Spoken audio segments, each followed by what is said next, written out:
One way to accelerate your business, whether this be a wash, again, your distribution company, your manufacturing facility, whatever you're doing. Again, you could be selling pretzels on the street. One way to accelerate your business is to listen faster. So what does that mean? Create an environment where customers can openly communicate with you. One way to do that is when anybody has any kind of feedback, ask more. Mirror their feedback.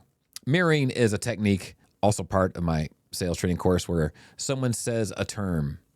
The pumpkin grew great this year.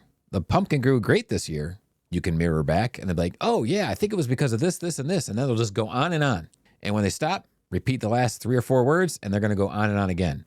So if someone has some constructive feedback for your business, again, you can sell pretzels on the street, or you could be selling multi-million-dollar equipment.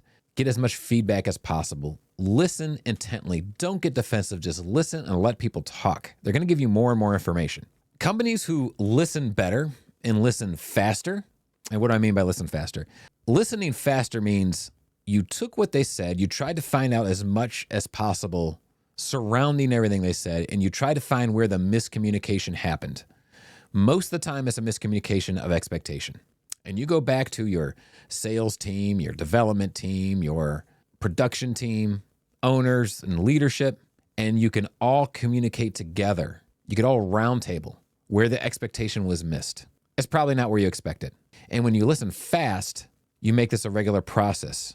You have an open environment, and you can all solve the problem. Sometimes solving the problem of listening faster means adding a feature that may not be important to you, but multiple people told you was important. Might take time, but when multiple people told you about it, maybe you should listen faster and try to get it done. And I'm not saying cater to everybody. I'm not saying cater to every situation at all. And by any means, you have to use your own professionalism and wisdom to know what to change. But the point is, you don't ignore it. Listening faster also maybe you have to have a talk with a sales guy. Stop promising these things. We can't do them by then. Here's some training on how to, let's all come up with a script together for those people that do need something that we know we can't quite do. And every time we've done this has put us in a bind. Okay, so how do we solve that problem? How do we still get the sale immediately, but make it clear that these certain things aren't going to happen when we have to make those really fast decisions, really fast sales? Let's talk through that. How can we communicate that better? Listening better and listening faster also looks like, what are the potential negatives to whatever you're selling? Again, the guy selling pretzels on the street.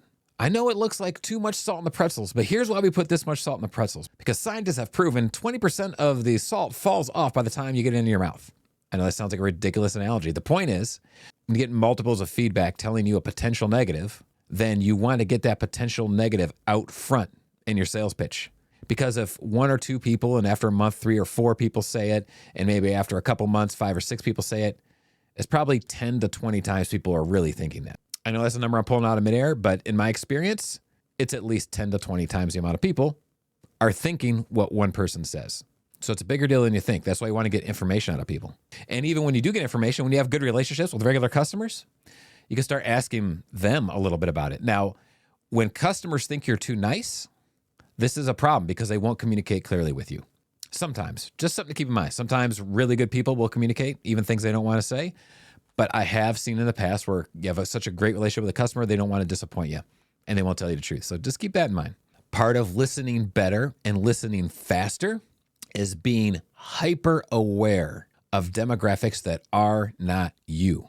This is a biggie. This might be the biggest biggie of this video. I'm a middle-aged male, car guy, adventure guy. I am who I am. I am not a woman in her 30s or 40s with kids or 50s with grandkids. I'm not a female in general. For those of you who have really studied this, the female mind is biologically different. It's structured different in many ways than the male mind. Their mind works way different than ours. It's worth studying. It's absolutely fascinating. The reason I'm bringing that up is I have to spend extra attention to female customers, to different demographics than myself, different socio-demographics, people that make way more money than me, people that make less money than me. I have to spend way more energy listening harder, listening faster to what they're saying, and then putting heavier weight on it. Because I already know the stuff in my demographic. I know how weighted it should or shouldn't be when someone gives me a complaint or a compliment about whatever product we're selling or talking about. But I don't quite understand the weight, especially with females. Their emotional weight is completely different than males. What they may say as a hint might be this 500-pound gorilla, and they were just like, you know what? I'm not sure if I really like that. And it's a 500-pound gorilla because men communicate way more clearly in most cases than how females communicate, who are generally indirectly. Now, a wise male has learned how to communicate, at least listen to the indirect communication of a female. And a really wise female has learned to, it's very difficult, I'm sure, but it takes some great fortitude to communicate very clearly and directly because it's not natural for them, just like it's not natural for us to take all these subtle cues. But learning and exercising some of those unnatural skills can really help you with whatever demographic you're in. But for this video, it's more about listening to what a lot of things would be indirect or things that you're just not, it's just not on your radar, but it needs to be on your radar because you're not that demographic in one way or another. And that's how you can really grow your business or help other people grow theirs, is what I do. And this day and age, this didn't exist 20, 30 years ago. In this day and age, one important thing to keep in mind when communicating and to listening better and faster is the technological aspect of it. So I talked about different demographics, sociologically, income-related, sex. Technological is a huge deal.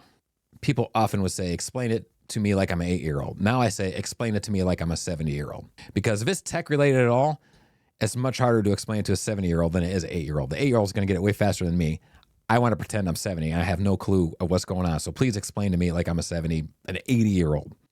Now that's crazy important because in many different businesses I'm involved with, again, different demographics are trying to communicate to each other, and they're communicating to each other fine because they're just thin strip of a demographic.